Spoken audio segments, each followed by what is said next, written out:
Îi ghine acasă, dar eu plec. În spate ușa s-o închis.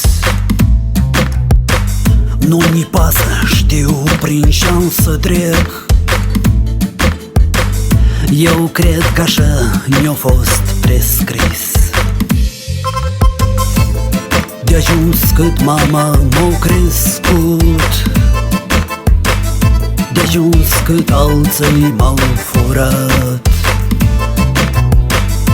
Eu plec să caut și-am pierdut. De fapt și n-am și-am meritat. O secundă să o văd pe mama mea zâmbind, cum o făcea și-n alte dăți.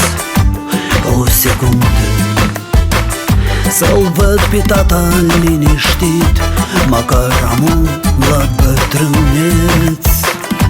O secundă s-aud că sora a ajuns acolo unde s-au pornit. O secundă să-mi spună fratele într-o zi că el e cel mai fericit. Mă întreghi la vamă și-am ascuns, ascuns am limba după dinți. Un nod în gât, nimic în plus, și-n suflet dorul de părinți. Mă trec fiorii peste prut, speranța-mi spune și-i bărbat. Eu plec să caut și-am pierdut. De fapt și n-am și-am meritat. O secundă să-o văd pe mama mea zâmbind, cum o făcea și-n alte dăți. O secundă să-l văd pe tata liniștit, măcar am la bătrâneț.